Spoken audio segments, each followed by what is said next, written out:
Get the best blankets and gifts ever and save 50% this season with promo code ZONE50. Shop online at MikaCouture.com or visit any of their 6 locations. Big weekend of college football. You got an upset buried in all these games, PK? Yeah, you got somebody BYU. you look at besides BYU and all the other games? Indiana. How legit is Indiana? Man, if they win this game, then gosh. If they win this game, they're the 1 seed and they're favored to win the whole thing. Called Signetti the greatest coach ever. He turned Indiana around. Yeah, so quick. The rules had to change, but he took full advantage and built a powerhouse and turned down Penn State. And now you start beating big-time teams. Yeah, oh my gosh. So, but, I mean, I think they're legit. Just to what level are they legit? Ohio State's a 4-point favorite there. Right. Georgia, Alabama seems like a coin toss. That is. I can't tell you on that. Yeah. Those are 2 good teams. Georgia's a 2.5-point favorite. The game's in Atlanta, which is Georgia's backyard, except Alabama's like a 3-hour drive away. Right. I'm sure Imagine Atlanta has a ton of Alabama fans.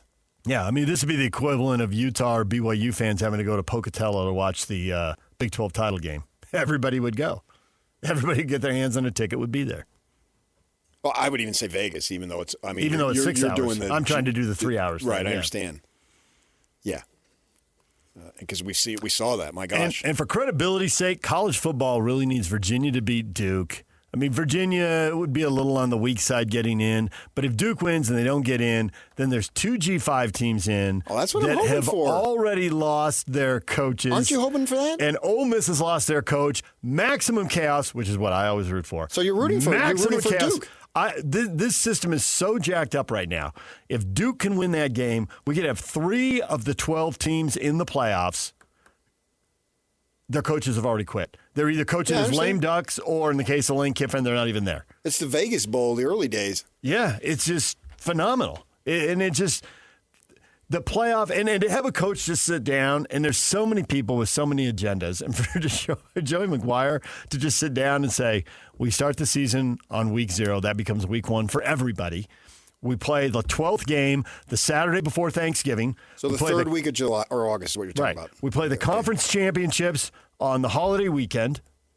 Thanksgiving weekend you're talking about? Thanksgiving weekend. This is McGuire's plan. He says, the next week the playoffs start, and we play every week. And then there's a little bit of a break, how it works out, 9, 10, 11 days, whatever it is. And the championship game is January 1st. We're done. The portal opens the 2nd, and coaches can go take their jobs. Or open the portal on the 4th. It won't work that way. I know it won't, but that's the cleanest. There'll still be teams firing and still be teams hiring away. You're right. But that would be cleaner. Oh, and he also said move that December recruiting day. He said, I know why we did it, but go back to February. Right. It sounded good, but there's no reason why you can't change a things mistake. Have changed, and it's like you always say, try something. If it doesn't work, try something else. Or just maybe try something else and go back to the way it was. Right. With a February date. Yes. He says, but when we play into the 2nd, into the next semester, we mess everything up. That messes everything up. So moving to the first semester won't clean everything up, but it gives you the best chance. Yeah, they've got a lot of issues, but that's calendar being one of them. The calendar's one of them, but I thought when he laid that out, and it was so just boom, right down the line, it's like he's talked about this at coaching conventions or standing at midfield before the game. Or on the corner in Winslow, Arizona. On the corner in Winslow, Arizona. I mean, he didn't just one day go up and say that. There's some thought into this. And try that, and then if it doesn't work, you can try something else. Yeah. Because then I see a thing, and you would know this more than I do, because you're more intelligent than me, and B, you follow it. But that the college football had record ratings this year. Oh, they were great. The chaos is great. Yeah. The chaos gives people something to argue about. It gives them a horse in a race. Yeah. So this sport isn't going away. The college football's quote-unquote bad publicity falls directly under the Mark Cuban, there is no bad publicity. I mean, there is when it gets really ugly and you get criminal trials and it's hideous and people's life. That's not what we're talking about here. Don't get that much. No, we're just sitting here. This is 3 guys sitting on the high bar stools fighting over the last piece of pizza. That's what this is. And I love it. And I love it. And the other thing is that the games have just never been more accessible. There are so many games now on multiple platforms. They are on TV. They are streamed. The over-the-air networks are televising more games than they've ever televised. I mean, Fox has added Friday. It's a whole new time slot. I can't believe ABC hasn't done it. I think your mark should run, not walk to that. And say, ABC, we will load you up. And they're toying with that with the Wednesday night. I'd be careful about saying that. The way you said that, I will load you up. With marquee college football No, I know, games. but I might slip and say something else. Okay. Let's keep going. Yeah. But I love the Wednesday night idea and for that, over-the-air TV, it's like sports is a thing, and they love college football, so more of it. Let's go. Mm-hmm. So the ratings are up, and that just, the more you consume of something, well, now you just get into the storylines, and you get in deeper and deeper, and away you go. Most definitely, yes. I'm looking forward to being able to watch Big Ten and ABC game here off with Indiana, Ohio State, and then ABC's got the Duke, Virginia game. I'll probably just drop in on that. But the Georgia, Alabama, and the Indiana, Ohio State, I don't usually give SEC and Big Ten games my undivided attention. They can get my divided attention. Well, yeah, because there's not much going on then. Right, because we don't have local teams. Right, and right. the local teams, with the Big 12, we never used to have teams in that first window. If we did, it was very rare. Maybe a non-conference game, an isolated game that was scheduled there. And now it seems like the 4 TV windows, the 3 games are spread out all the time. And so I watch them all, but I'm focused on them, so I'm not seeing as much everybody BYU else. fans have an opportunity to have their best day ever.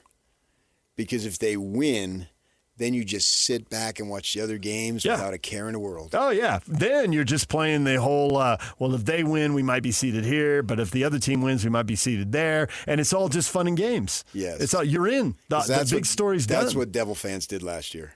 Oh, yeah. Just sit there and... Yeah, your team won, and they won in convincing fashion, and then you just sit back, and it's like, wow, this is so much fun. I'm just watching college football. Hey, you want to join us? Yeah, well, who's going to win this game? So, or it could be miserable. One of the two. But that's sports.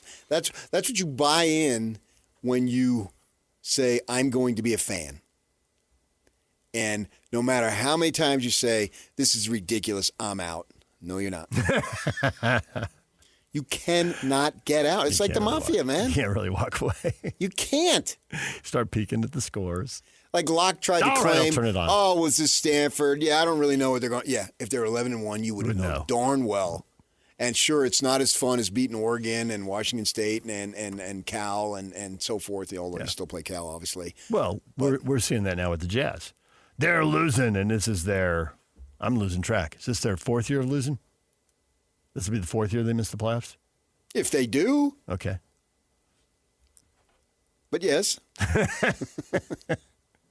And people say they're out, but then you go over there and the arena's full, and you're walking around. And the second they get good again, you'll be back in. Yeah, well, but wherever you walk around, whatever you're doing, you get it at the gym. You can get it at whatever store you wander into, food, Home Depot, whatever you're doing.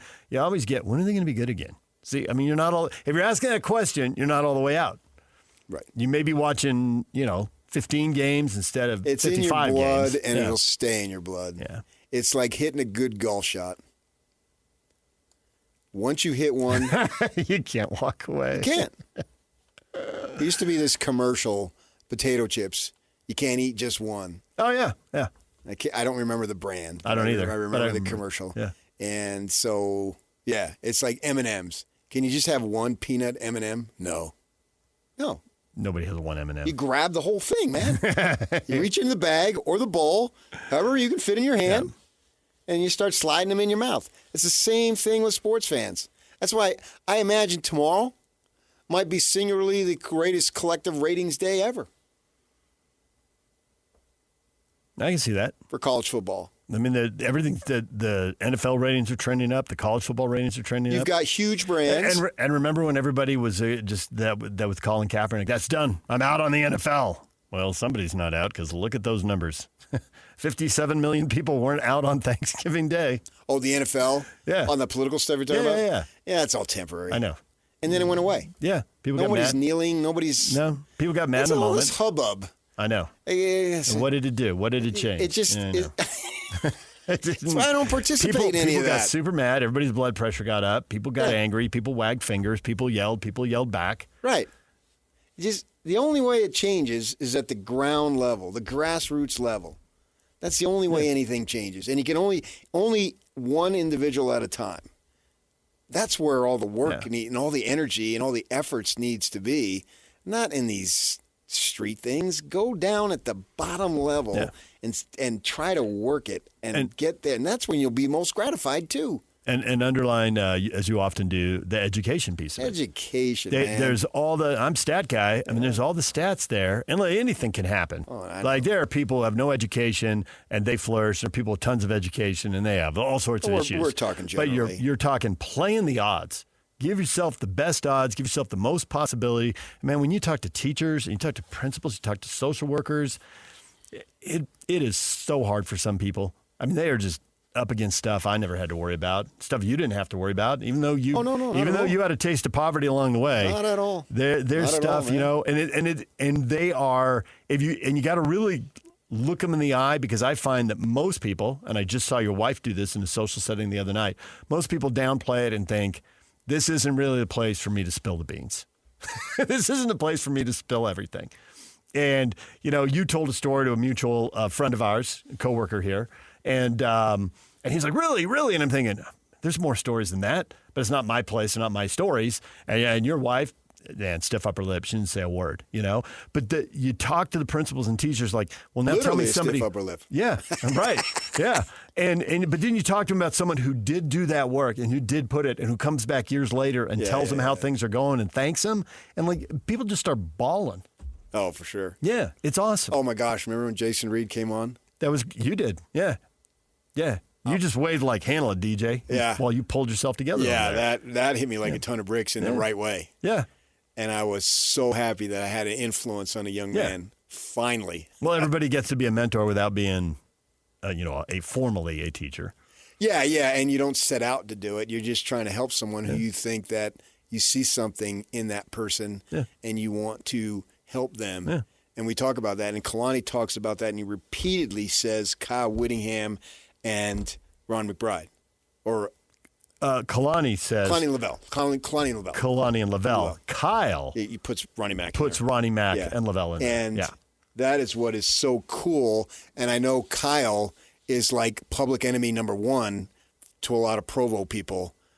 But your guy, whom you love... He's either 1 or 1A to... Talks about him all the time. Yeah. Yep. All right. Well, to somebody who's trying to pull your way up the ladder, keep working. You can do it. And find yourself a little education. Whatever that looks like. That can look like a lot of different things. Oh, for sure. Trade school, junior college, university, GED, whatever it is. Whatever the next rung on the ladder is. 100%. Well said. All right, DJ and PK, it's 97.5, the KSL Sports Zone. All right, Tim Brando needed a moment. Hopefully we'll get him on the other side of the break. Stay with us right here on The Zone. This is JJ and Alex. I got this.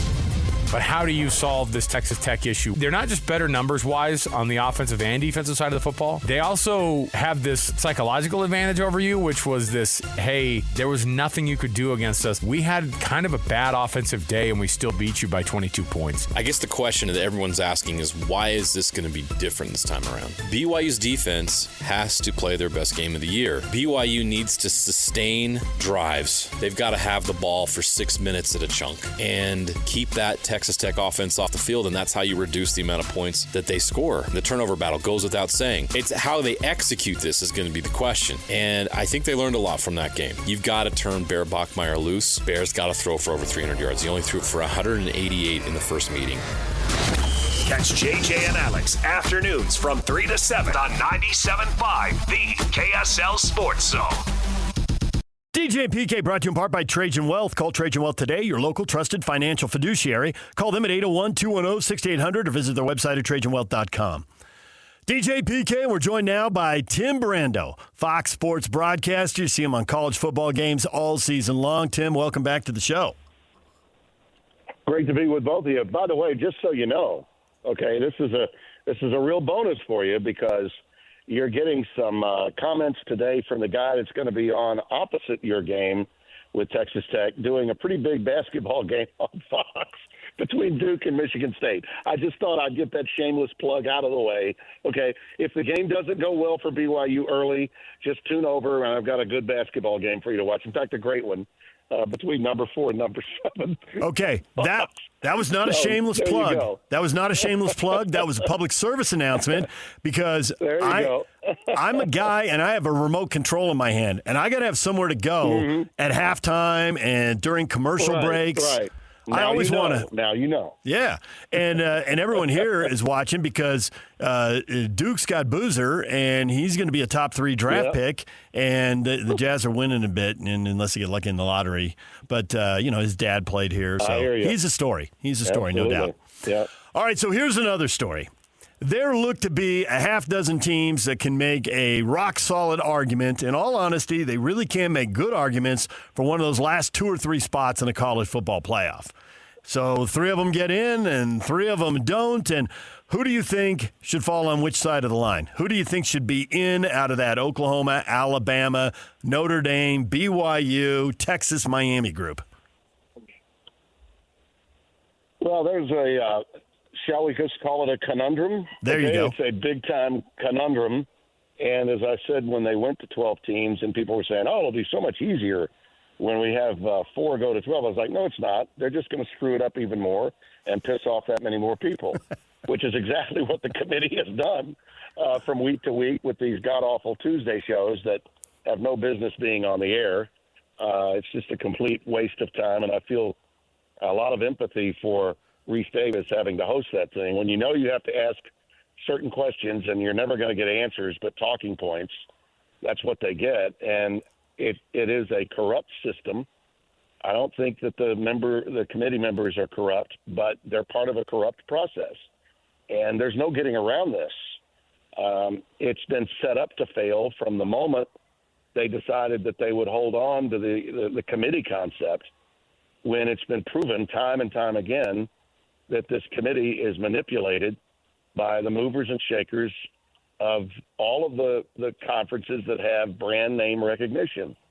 There's a reason why Alabama moved ahead of Notre Dame in last week's poll. It's not because Alabama deserved to. Hell, they barely beat Auburn. In fact, without a bunch of turnovers, they wouldn't have beaten Auburn, but they moved ahead of Notre Dame, something that Miami couldn't do. Why do you suppose that's true? Because they wanted to make absolutely certain that an Alabama loss would not cost them an opportunity as an at-large bid. That's the reason. Okay, Alabama is a brand, and they got screwed a year ago when SMU got in, at least in the minds of their commissioner and others that have a lot of power.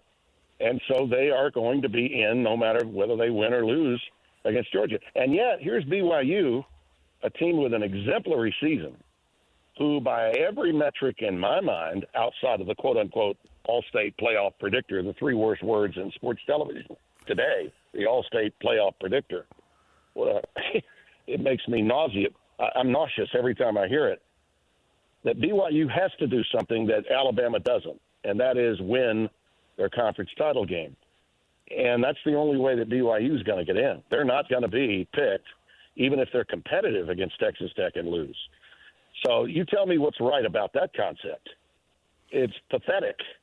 And until we get some real leadership, and until the commissioners get rid of their own hubris and decide that they've got to work together as opposed to against one another, we're going to see this in college football. I tell people all the time, I'm so happy that I'm doing a basketball game like Duke and Michigan State opposite these playoff games and championship games, because by this time of the year, as much as I love college football, and I think you guys know how much I love it, I'm so angry at the system, this corrupt system that screws up the postseason every stinking year. These championships that are being won in the playoff are just as mythical as the ones that were given by the AP and the UPI in the 80s and 90s. They're just as mythical because there's a process here that is absolutely not objective in any way, and teams are being selected. They're not qualifying by earning it on the field. And there's been no steps to make it easier for the committee at all. The committee is in a no-win situation, but they're also just fraught with bias that comes from relationships that they have with the other committee members, many of whom are athletic directors at schools and institutions around the country. former commissioners, and now there's one media member, Ivan Mizell, who's a fair-minded guy, but enough is enough. We need to blow this thing up, and we need to move. If we're going to move to 16, let's go and take a real strong look at having teams qualify and earn bids through some form of a playoff within their own league. So you can determine, for instance, who the third or fourth team out of the Big Ten or SEC that should go. Not just automatically give it to them because, it's Alabama, or, hey, if Texas happens to not get in, what a travesty. They won't schedule Ohio State anymore. That kind of garbage being spewed week after week after week, particularly at the worldwide leader who has a monopoly over the playoff. And by the way, the playoff television contract was never bid upon by other networks. Fox never had a chance to get that. Neither did CBS, neither did NBC. There was a wink and a nod, and Disney was just going to take care of it. And they were going to put so much money up that it would make no physical sense, that they would lose money on it and still be okay. That's why this exists. And they'll put in whoever the hell they want to put in to get as many eyeballs as possible, which means any team in the Mountain Time Zone, like BYU, like Utah, is going to be, on most years, screwed, absolutely screwed.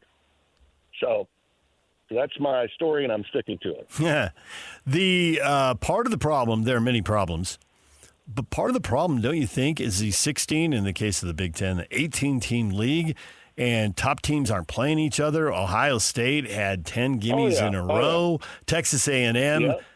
Good thing they scheduled Notre Dame, because other than Texas, they didn't really play anybody who was any good in the SEC. They didn't play anybody else in the SEC with a winning record. And it's every league. I'm picking on those leagues. But in the Big 12, Houston didn't play BYU or Utah. If they'd gotten to the final by avoiding two of the top three teams in the league, that would have been terrible. Now they lost, so it doesn't matter.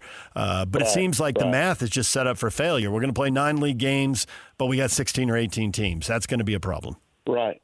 Right. Well, the commissioners did what to themselves? They protected their brands as best they could. Right. That's what they were doing, and so everyone has a level of responsibility here, and that's why I say the collective hubris of those that are in governance needs to be washed away. Listen, I'm at full disclosure. Tony Petitti is someone I worked for 9 of my 18 years at CBS. He's a very intelligent guy. He's not a guy that is as accessible to the media. And as a result, the stories that you read from the guys that cover our sport and cover it well, I'm talking guys I really respect, like Brett McMurphy, Ross Dellinger, Dan Wetzel, a lot of guys that do a great job of covering the sport nationally. They are at odds with the Big Ten commissioner because he just won't talk to them. Now, Greg Sankey, on the other hand, who came up through – not television, but he came up through, the aristocratic world of intercollegiate athletics at the NCAA level, okay, from the Southland Conference through the NCAA on their infractions committee and all of that. Hell, he'll throw a press conference in the parking lot of a Home Depot if there's a camera around. So he'll take care of the narrative for the SEC, which is perfect for ESPN, because tomorrow he'll be doing an hour-long filibuster on why Texas absolutely has to be in with 3 losses because they beat the number 3 team in the country. And they'll give him that. Well, I think that we really need to step back and look at the principal concepts of having 16 teams playing and having these championship games in the conferences go away. It was a revenue stream getter in the beginning when the SEC started it in 92, but now it's outdated, especially with 12 teams, and even more so when we go to 16. We can have no buys and have every team play every team beginning this weekend and carry it through December and hope and get the thing over with on New Year's Day if we just listen to reason. And scheduling and the integral part of the scheduling would be that all 4 of the conferences would have an understanding that at the end of the year, you're going to put the teams that are involved in the chase to get into the field of 16, let them play and earn automatic qualifying positions. Think about it. If the Big 12 was guaranteed 2 in the 4-4-2-2-1 concept that Commissioner Petitti brought up, back in the summer that everybody just went berserk, said, no way, we can't do that. Wouldn't you take that now over what we have? The Big 12 has to have BYU win to get 2 in. Hell, the ACC is in a position that if Duke wins, they may not get any team in. So wouldn't Yormark and Phillips both be the commissioners of those 2 leagues in a better position if we adopted that concept? Let those bids be earned as opposed to be selected. The less we have the committee do, the better.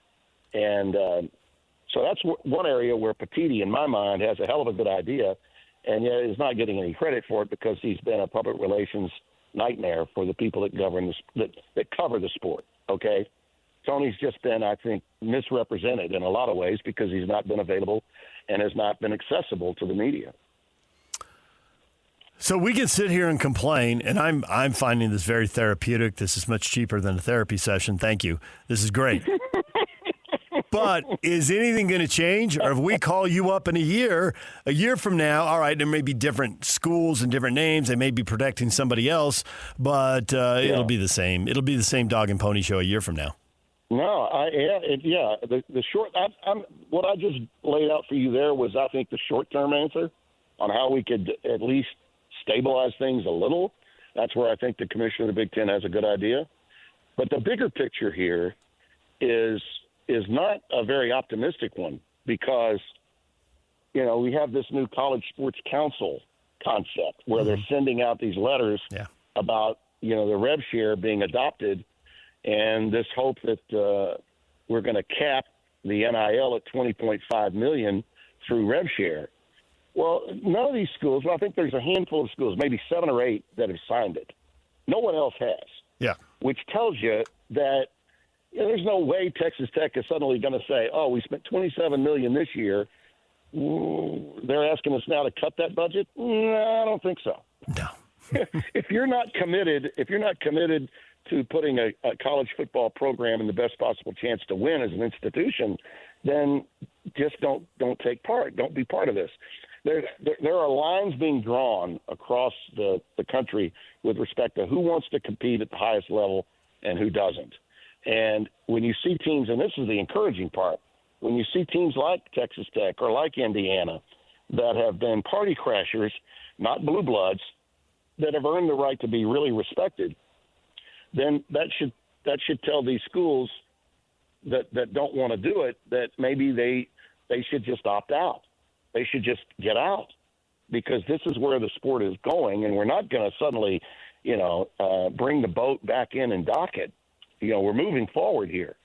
So, $20.5 million is what you're on the hook for, but these schools are not going to suddenly sign and the reason they're not going to sign it is because there's no authority for anyone that governs, whether it's the Big Ten commissioner, the SEC commissioner, ACC, or Big 12. There's no one with the authority to invoke any penalties for anyone that doesn't sign it.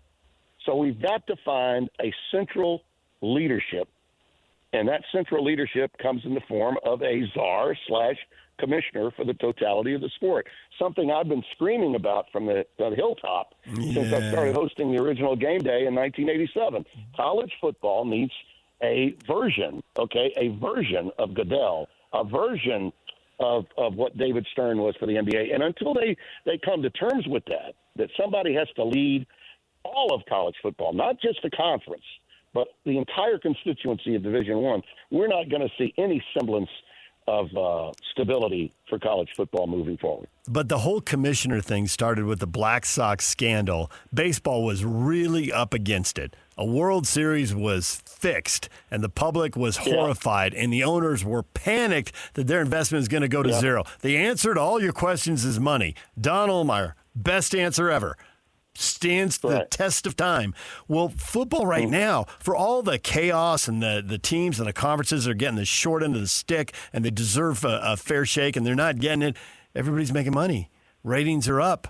TV contracts and payouts are great. I mean, I just don't see the sense of urgency until someone puts their hand in the wallet and opens that thing up and is like, there's nothing left in the wallet.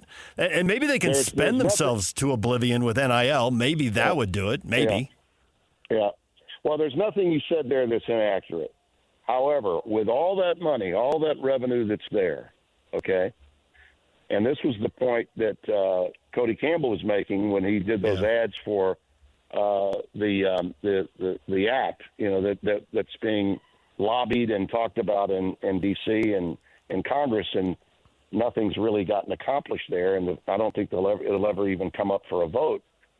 But the reason that college football still is even though they're making all that money, and even though the company I work for and the company that it has the monopoly over the playoff, like ESPN, the reason why the schools are making money, but the networks are not paying as much as they should for a property that is that popular. College football, by far and away, is more popular than the NBA and Major League Baseball, and yet it is the fifth most compensated sport in America.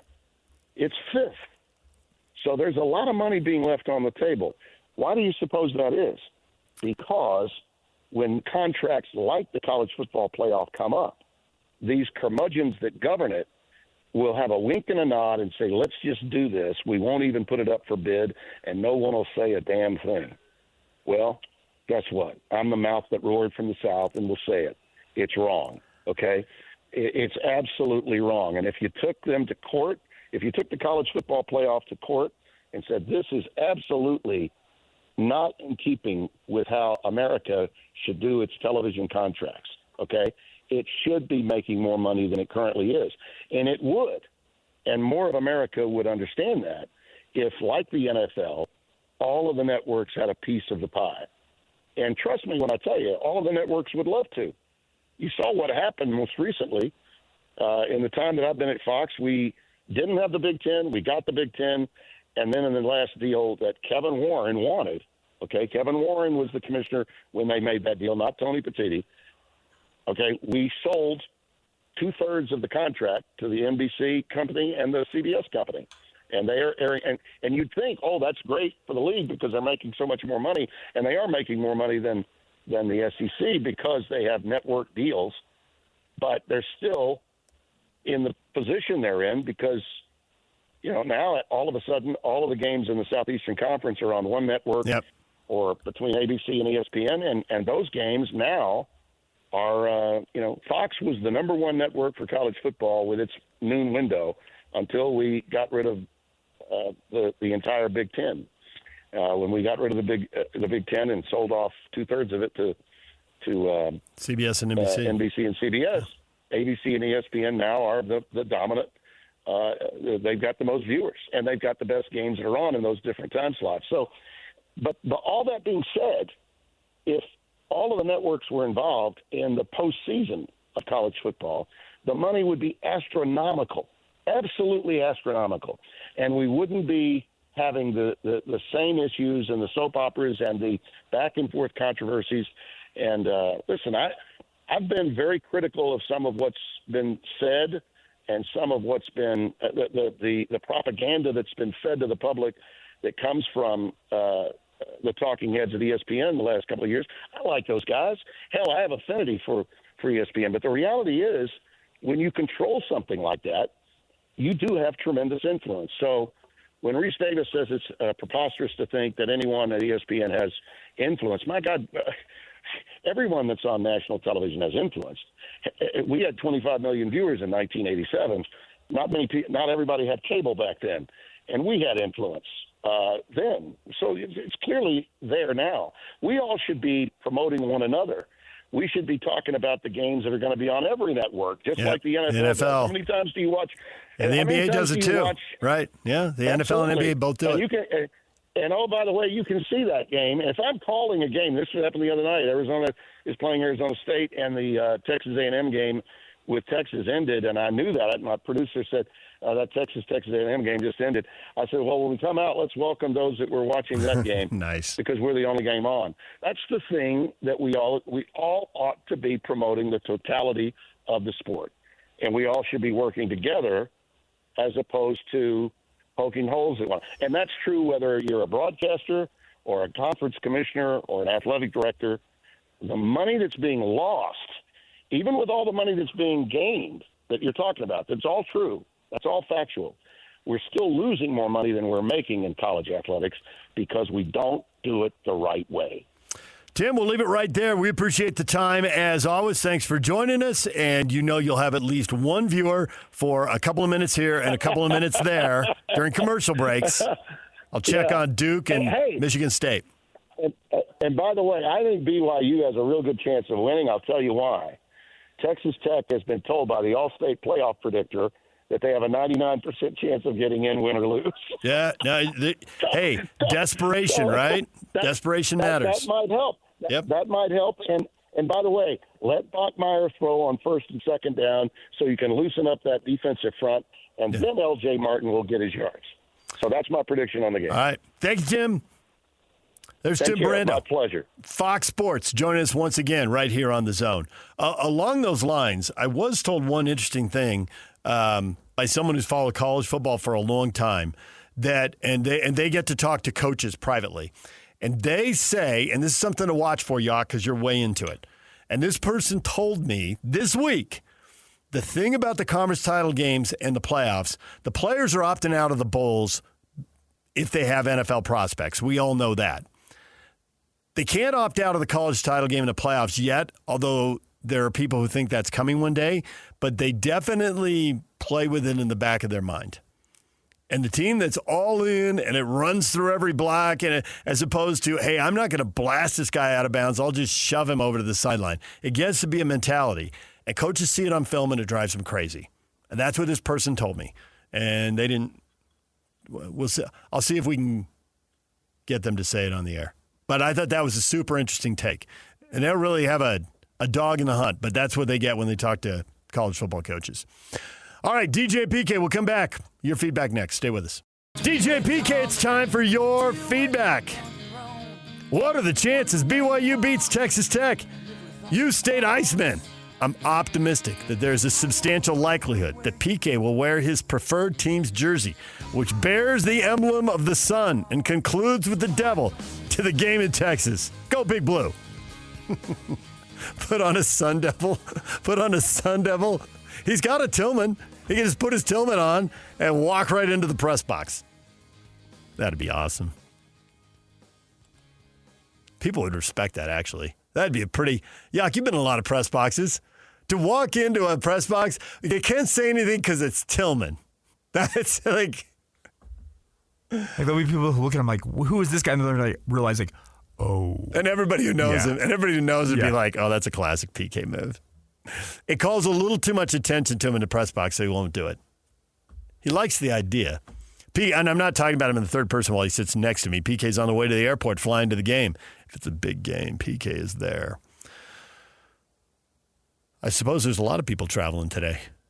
Some people probably had to travel tomorrow. That's the problem with the game that isn't drivable. And with the conference this big, there's nothing they can do. I was gonna say, there's no easy answer. The Pac-12, the answer was Vegas. You're spread and from, it's still not drivable from Seattle and Eugene and but Pullman. when your conference spreads from Salt Lake City, Utah to Orlando, Florida. What are you going to do, right? Yeah. But it's when it's drivable, then the average fan has a much better chance of showing up. These tickets are expensive. It's over $1,000 for a good seat. The get-in price is the highest in the entire country at north of $500. It's supposed to be sold out. It's supposed to It's $500 now? Because I was finding tickets a couple days ago for like $180 and and a lot in two. The average get-in price. Oh, the average. Okay, well, the bottom of the barrel get-in price was about $2. Yeah, but that's still crazy expensive. It's a lot of money. Yeah, $188 for a ticket, and you're probably not going by yourself, and you got to fly there, and the hotel, and blah, blah, blah, and blah, this blah. is supposed to be sold out. It's supposed to be the highest attended Big 12 championship game of all time. Right. So 90,000 plus. Well, there's a real passion for Tech because they haven't done it. They haven't even been in the conference title game, so there's tons of pent-up demand on their end. And for the Cougars, who've got fans in Texas, so not everybody has to fly. I mean, everybody here does. But there's plenty of – and it's certainly it's drivable. It's probably 3 hours from Houston, San Antonio, Austin, give or take a little bit. 3 from Houston, 4.5 from Lubbock. San Antonio's probably another 3. Yeah. But yeah, so they're all drivable. And that is why it's a sold-out game. And there you go. All right, one other thing to watch for tonight, December 5. This is the date that Kyle Whittingham's supposed to notify the U if he's going to retire or not. So we got a whole debate here. He's coming back. He's retiring. It's a Friday news dump. He doesn't want a lot of fanfare. This is perfect. There's also option C here, Yak. Why can't he be Jerry Sloan and just go when he wants? I mean, if he says he's coming back, but then if March 1st or May 1st or whatever, he says, I'm out, what are they going to do? Lasso him at his house and drag him back? Come on back here. Hog tie him and drag him back into the facility. I'm dragging it back. Who's to say it has to be now? All right, whatever Kyle decides, we could all make predictions, but we're crawling out on a limb, and he might change his mind in any direction from whatever he's thinking now. So be super careful with that. But, keep an eye on social media tonight. There might, there's a chance there'll be a storm. All right, DJ and PK, enjoy the games. Mountain West Conference title game tonight, and then Big 12 tomorrow at 10 a.m. We'll see you back here on Monday.